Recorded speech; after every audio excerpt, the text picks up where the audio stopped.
저는 바로 누님 손을 잡고 둘만의 뜨거운 곳으로 올라갔습니다. 가자마자 저는 5년 동안 쌓인 응어리를 풀었습니다. 5년 동안 사용 못한 저의 검은 제짝 검집을 보고 웅웅거렸습니다. 뽀얀 국물을 계속 검집에 토해 넣었습니다. 검집도 5년 만에 제짝을 만나서 불에 댄 듯이 뜨거웠습니다. 아랫집에 홍수가 나며 국물을 빨아들이며 소리 질렀습니다. 서로 왜 이제야 만났느냐고 하소연하며 쌓인 감정을 처리했습니다. 검은 검집에서 나오려고 하지 않고 검집은 검을 놓아주지 않았습니다. 인간의 본능을 은밀히 조금씩 터치하는 혼자 보는 소설. 지금 불금 8시 바로 시작합니다. 구독, 좋아요 부탁드립니다. 나는 현재 시골 출신의 30대 후반의 평범한 샐러리맨입니다. 5년 전에 일어난 그립고 아름다운 원나잇 스토리 들려드릴게요. 대학 졸업 후 중견알짜 기업에 취직한 후 열심히 일했습니다. 직장 생활의 유일한 낙은 퇴근 후 역 근처 이바에서 술 한잔입니다. 일주일에 한 번씩은 꼭꼭 들러서 한두 시간 앉아서 즐기곤 합니다. 친구와 같이 갈 때도 있고 없으면 혼자서 가서 앉아 있다 오곤 합니다. 사귀던 애인이 있었지만 얼마 전에 헤어졌습니다. 그녀는 결혼을 재촉했고 나는 천천히 하고 싶었습니다. 빨리 가정을 가져서 얽매이는 것이 싫었습니다. 지금의 이 생활도 나쁘지 않았습니다. 일주일에 한두 번씩 술 한잔합니다. 주말에 가끔씩 친구들과 취미생활도 즐깁니다. 5일 동안 빡세게 일하고 이틀 편히 쉬는 생활입니다. 그러던 어느 금요일 날 저녁에 퇴근하고 혼자 바에 갔습니다. 혼자서 한잔 편안하게 하고 있었습니다. 옆에서 어떤 여인분이 같이 한잔 할래요 하십니다. 보니 40대 초반 같이 보이는 아주 귀티나는 미인분이었습니다. 반클리프 목걸이에 셀린느백의 샤넬을 입고 계셨습니다. 그러며 하고 둘이 나란히 옆에 앉아 한잔 했습니다. 원래 저도 명품에 관심이 많았습니다. 롤렉스 청판을 좋아해서 저축해서 샀습니다. 저희 롤렉스를 단박에 알아보셨습니다. 명품에 관한 이야기를 서로 하면서 금방 친해졌습니다. 누나는 완전 명품통이었고 온몸에 명품을 걸치고 있었습니다. 서로 어찌나 이야기가 잘 통하는지 금방 3시간이 지났습니다. 그 누나는 럭셔리했고 아주 우아했습니다. 저는 정말 눈에 넣어도 아프지 않을 정도로 누나에게 빠졌습니다. 나이와 관계없이 꼭 사귀고 싶었습니다. 이런 럭셔리와 우아함을 계속 향유하고 싶었습니다. 12시가 넘어서 이제 슬슬 일어나야 하는데 그녀가 계산을 한답니다. 순간적으로 감이 파악 와서 이건 내가 내야 한다 생각했습니다. 사나이 가오가 있지 절대 안 된다고 하고 제가 냈습니다. 그랬더니 그 누나가 자기가 2차 사겠대요. 둘이서 바깥으로 나왔을 때 제가 치고 들어갔습니다. 누나 우리 좀 쉬러 가면 안 될까? 벌써 싫어. 조금 이따 가자앙. 저 말짱할 때 가는 게 누나한테 좋을 텐데요. 그래 그럼 우리 지금 가자. 그리고 우리는 그 길로 럭셔리한 곳으로 갔습니다.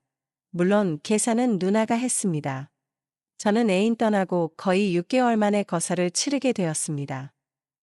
누나하고는 단 몇 시간 만에 몇 년 사귄 것처럼 친해졌습니다. 정말 호흡이 잘 맞는 한 쌍의 선남선녀였습니다.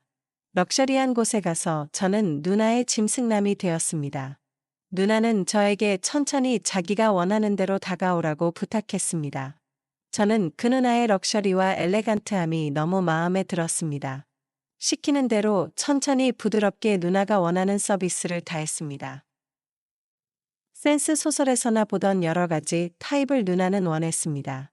누나 또한 대단한 스킬을 가지고 저를 미치게 했습니다. 누나는 몇 번이나 목소리를 높이며 천국을 갔습니다. 그리고 숨을 거칠게 쉬면서 말했습니다. 동생, 나하고 너무 성격이 맞네. 제 검을 만지고 깨물고 하면서 가지고 놀았습니다.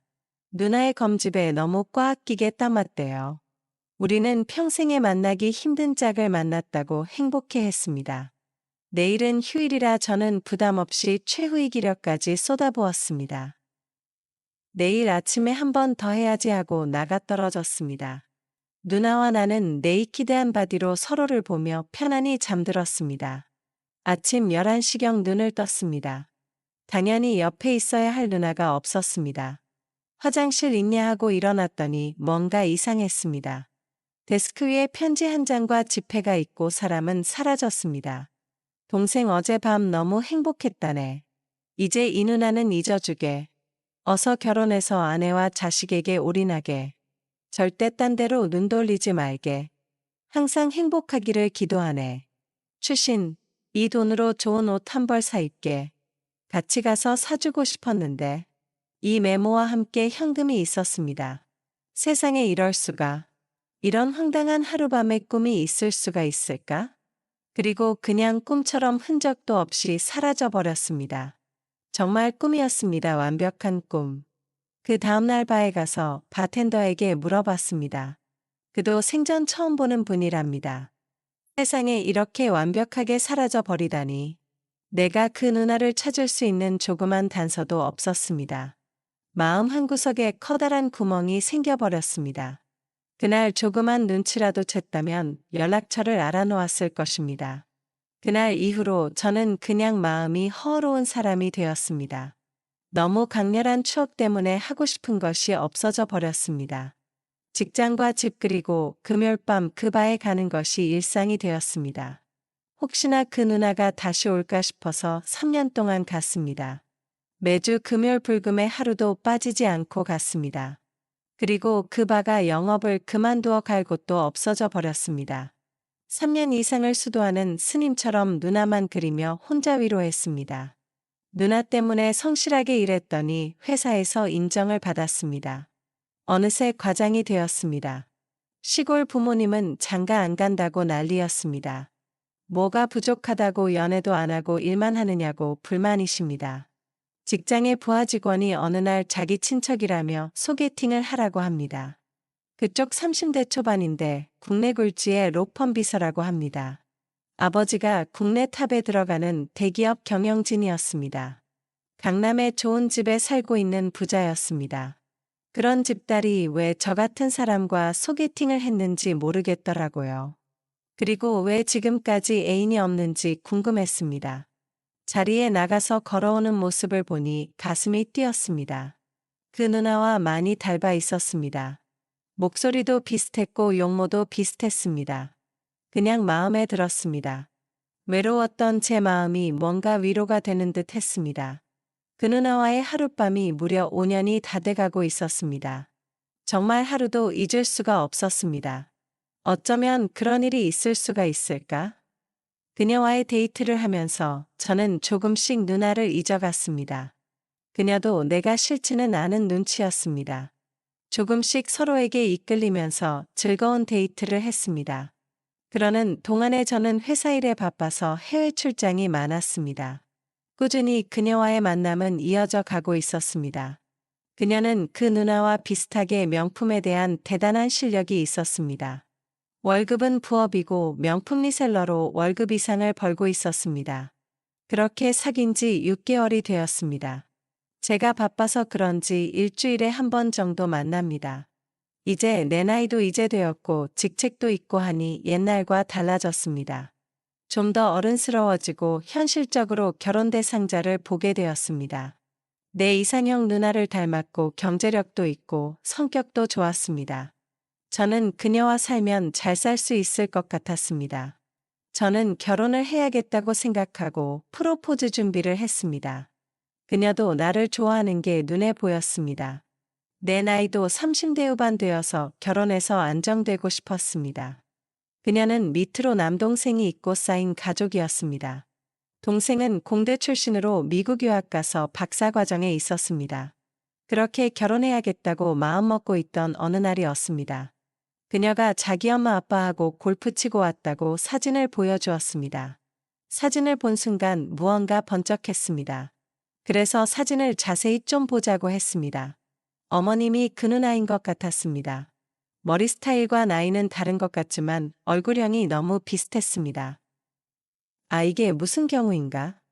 그 누나 같은데, 그 하룻밤의 꿈 누나 같은데, 이걸 어떻게 확인해야 하나? 한번 꼭 만나봐야겠는데. 데이트할 때 슬며시 어머님 명품 좋아하셔 하고 물어봤습니다. 물론 좋아하시고 이제는 명품을 즐기시는 수준이래요. 언제 어머님 모시고 백화점 쇼핑할 때 저녁 한번 사겠다고 했습니다. 그러면 한번 기회를 잡아보겠다고 했습니다. 그녀에게 포르포즈하기 전에 꼭 만나보고 확인하고 싶었습니다. 그렇게 시간만 잡히기를 기다리고 있었습니다. 그러던 어느 날 그녀가 내일 백화점 식당에서 만나자고 했습니다.